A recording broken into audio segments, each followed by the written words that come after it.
अस्सलाम वालेकुम दोस्तों। सॉप सीरियल यलकार जे ईंदड़ नई एपिसोड में छा थींदो ऐं छा थियण वारो आहे इन जी तफ़सीलात ॼाणण लाइ जेकॾहिं बि असांजे चैनल ते नवां आहियो त महिरबानी करे असांजे चैनल खे सब्सक्राइब कंदा ऐं बेल आइकन खे प्रेस करे छॾींदा जीअं हर ईंदड़ नई ख़बर जल्द खां जल्द तव्हां ॿाहिरनि ताईं मुहैया थी सघे।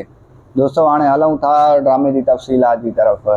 तव्हांखे ॾेखारियो वेंदो त ईंदड़ नई एपिसोड में सरदार जेको आहे सो पंहिंजे पुट खे घरों कढी छॾींदो ऐं हुनखे जेको आहे दाबा ॾेई चवंदो त जेको आहे सो मूंखे ख़बर न हुई तूं एॾो कमीनो शख़्स निकिरंदे ऐं तुंहिंजा जेके बि जेको आहे सो कारनामा आहिनि हाणे उहे मुंहिंजे अॻियां अची विया आहिनि। हाणे छा बि थी वञे मां तोखे जेको आहे सो सरदारी जी पग न ॾींदुसि।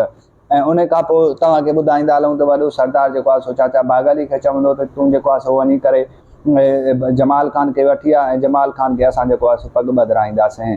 ऐं उन खां पोइ जमाल ख़ान उते ईंदो आहे ऐं जेको आहे सो सरदार हुनखे जेको आहे सो ॻाल्हि कंदो आहे। उन खां पोइ जेको आहे सो बलाज ख़ान सफ़ा हुनखे इनकार करे छॾींदो आहे, चवंदो आहे जेको आहे सो तव्हां थी सघे थो मूंसां अॻिते हली दोखो कंदव।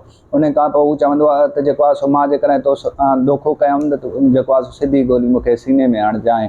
ऐं उन खां पोइ जेको आहे जमाल ख़ान राज़ी थी वेंदो पग ॿधण लाइ। ऐं उन खां अलावा तव्हांखे ॿुधाईंदा हलूं त बलाज ख़ान जेको आहे सो वेंदो रस्ते तां हुनखे अध में जेको आहे सो जमाल ख़ान मिली वेंदो ऐं जेको आहे सो तव्हांखे ॿुधाईंदा हलूं उन ॿिन्हिनि जे विच में टकर थी वेंदो ऐं जेको आहे सो उते जेको आहे सो तव्हांखे ॿुधाईंदा हलूं त जमाल ख़ान चवंदसि त जेको आहे हीअ जेका पग मुंहिंजे मथां सरदार रखी आहे इहा हाणे सभिनी राज वारनि जी अमानत आहे, तूं छा बि कंदे मुंहिंजी पग जेको आहे सो मथे तां नथो लाहे सघीं। तंहिंखां पोइ बलाज ख़ान चवंदसि त जेको आहे सो इहा तुंहिंजी भुल आहे जो तूं जेको आहे सो सरदार आहीं, तमामु जल्द ॾिसजांइ इहा जेको आहे सो पग मुंहिंजे मथां ईंदी ऐं मां जेको आहे सो हिन ॻोठ जो सरदार थी वेंदुसि।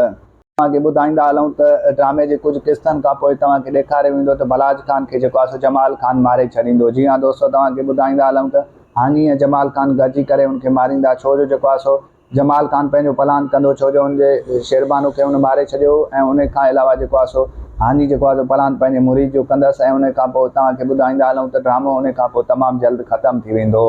दोस्तों अव्हांखे मुंहिंजो रिपोर्ट कीअं लॻो कमेंट सेक्शन में पंहिंजो क़ीमती राय ज़रूरु ॾींदा ऐं कमेंट में तव्हां ॿुधाईंदा केरु किथां जा आहियो जीअं अव्हांजा नाला ऐं कमेंट सेक्शन में खणी सघां। वठंदासीं इजाज़त, पंहिंजो ख़्यालु रखंदा। अल्लाह।